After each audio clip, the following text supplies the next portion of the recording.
सबको नमस्कार। मैं doctor Mukul Bhagiraj, assistant professor commerce faculty the graduate school college for women Jamshedpur.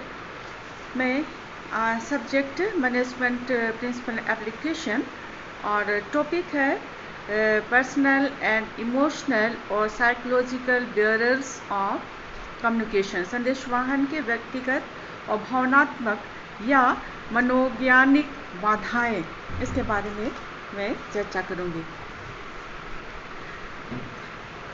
व्यक्तिगत बाधाएं, जैसे मैंने फर्स्ट लेक्चर में लैंग्वेज बैरियर, भाषा संबंधी बाधाओं और संगठनात्मक बाधाएं, ऑर्गेनाइजेशनल बैरियर के बारे में चर्चा की थी। आज मैं तीसरा जो बाधाएं हैं कम्युनिकेशन के, संदेशवाहन की, वह व्यक्तिगत बाधाएं अर्थात कि पर्सनल बैरियर्स, इसके बारे में मैं बतलाऊंगी। कुछ संगठनात्मक बाधाएं जो है वो अपने आप में कुछ उसके अंतर्गत बाधाएं आती हैं, और ये पर्सनल बाधाएं हैं जिसमें कुछ ऐसी बाधाएं हैं जिनका सीधा संबंध सूचना भेजने वाले व सूचना प्राप्त करने वाले के साथ में होता है। इन दोनों के बीच में, सूचना भेजने वाले और सूचना प्राप्त करने के बीच में होता है।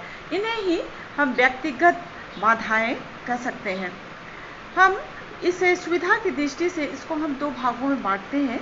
एक, उच्च अधिकारियों से संबंधित बाधाएं, बैरियर्स रिलेटेड टू सुपीरियर्स, और इसमें ये इस तरह से इसकी बाधाएं इसके अंतर्गत आती हैं। नंबर 1, उच्च अधिकारियों का दृष्टिकोण, एटीट्यूड ऑफ सुपीरियर्स।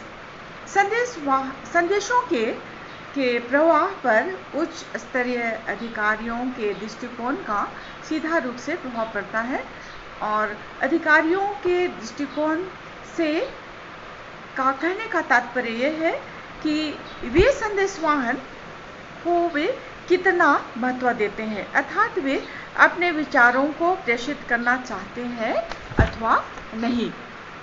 दूसरा है पद का भय, फियर ऑफ पोजीशन। संगठन में प्रत्येक व्यक्ति उच्च पद प्राप्त करने की इच्छा रखता है, और इस उम्मीद से अधिकारी अपने कर्मचारियों को छिपाने के प्रयास में विचारों का प्रेषण नहीं करते हैं। उनके मन में डर रहता है कि कहीं वास्तविकता की जानकारी हो जाने पर उन्हें निम्न स्तर पर फिर चले जाना पड़ेगा। तीसरा है उचित श्रृंखला पर जोर, इंसिस्टेंस ऑन प्रॉपर चैनल। उच्च स्तरीय अधिकारियों के अधिकारों को लागू करने की एक मुख्य विशेषता यह है कि वे संदेशवाहन से जुड़े रहना चाहते हैं। वे संदेशवाहन में किसी भी अनियमितता को पसंद नहीं करते, जबकि कई बार कार्य को शीघ्र करने के उद्देश्य से उचित श्रृंखला का प्रयोग नहीं किया जा सकता। ऐसी स्थिति को वे अपने अधिकारों का हनन समझ बैठते हैं और संदेशवाहन में ये बाधा बन जाते हैं। चौथा है अधीनस्थों में विश्वास की कमी, lake of confidence in subordinates. उच्च स्तरीय अधिकारियों की यह मान्यता रहती है कि निम्न स्तरीय कर्मचारी कम योग्य रखते हैं, और यही कारण है कि उनसे प्राप्त सूचनाओं या सुझाव आदि पर वे अधिक ध्यान नहीं देते हैं। वे अपने महत्व को बढ़ाने के लिए अधीनस्थों की ओर से किए गए संदेशवाहन को जानबूझकर अनदेखा कर देते हैं, और फल ये होता है कि कर्मचारियों में उत्साह की कमी होती है। पांचवा, समय की कमी, शॉर्टेज ऑफ टाइम। उच्च स्तरीय अधिकारियों के मन में एक बात यह बैठी रहती है कि उन पर कार्य का अधिक बोझ है, जिसके प्रभाव से वे संदेशवाहन पर अधिक ध्यान नहीं देते हैं। छठवां है ध्यान की कमी, लेक ऑफ अटेंशन। कई बार उच्च स्तरीय अधिकारियों की ओर से संदेशवाहन के महत्व एवं उपयोगिता पर भी ध्यान नहीं दिया जाता है, जिसके कारण संदेशवाहन के प्रवाह में रुकावट आ जाती है। परिणामतः कार्य समय पर नहीं होने और संस्था को अनेक असुविधाओं का सामना करना पड़ता है। दूसरा है बी है अधीनस्थों से संबंधित बाधाएं, बैरियर्स रिलेटेड टू सबऑर्डिनेट्स। अधीनस्थों से संबंधित बाधाएं जो हैं इस प्रकार से हैं। नंबर 1, विचार विनिमय की अनिच्छा, अनविलिंगनेस टू कम्युनिकेशन। कभी कभी अधीनस्थ अपने अधिकारियों को सूचनाओं का प्रेषण करने के लिए तैयार नहीं होते। जब अधीनस्थ यह समझते हैं कि कोई सूचना नकारात्मक प्रकृति की है और उसका प्रभाव उन पर भी पड़ेगा, तब उस सूचना को छिपाने की कोशिश की जाती है। यदि इस सूचना का भेजना आवश्यक हो जाए तो उसमें संशोधन करके भेजा जाता है। इस तरह से अधीनस्थों द्वारा तथ्यों को स्पष्ट न करने से संदेशवहन में बाधा उत्पन्न होती है। दूसरा है उपयुक्त प्रोत्साहन की कमी, लेक ऑफ प्रॉपर इंसेंटिव। अधीनस्थों में प्रोत्साहन की कमी भी संदेशवाहनों में बाधा पैदा करती है। अधीनस्थों में प्रोत्साहन की कमी के कारण अधिकारियों द्वारा उनके सुझावों और विचारों को महत्व न देना होता है। यदि अधिकारी अपने अधीनस्थों की किसी बात को अनसुना करते हैं तो भविष्य में विचार विनिमय के प्रति वे उदासीन हो जाते हैं। लास्ट है इसका जो बाधाएं हैं, बैरियर्स है, वो है इमोशनल और साइकोलॉजिकल बैरियर्स, भावनात्मक तथा मनोवैज्ञानिक हानि।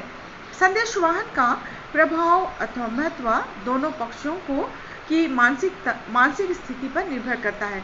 मानसिक रूप से अशांत कोई भी पक्ष संदेशवाहन को सार्थक बनाने में रुकावट बन सकता है।